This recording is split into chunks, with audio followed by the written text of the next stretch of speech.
Hi there, it's Bill here from Melbourne City Maintenance, and we're here at 44 Chetwynd Street and 30 Chetwynd Street in West Melbourne at the Parkside West apartments, where the body corporate manager Turnbull and Cook and the owners have asked us to paint the exterior of their building. Now, in order to get this high and to paint the exterior of this building, there are some safety precautions that needed to take place first.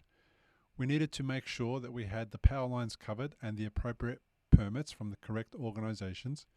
We also had to close the footpath and get permits from the council to use that footpath.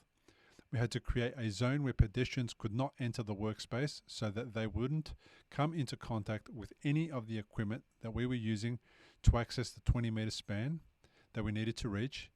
And as a result, we were able to paint this exterior of the building safely and effectively for our clients and for everybody involved. And if you would like to get a quote to paint the exterior of your building, please feel free to call Bill from Melbourne City Maintenance on 0403 162 374 to get your complimentary quote.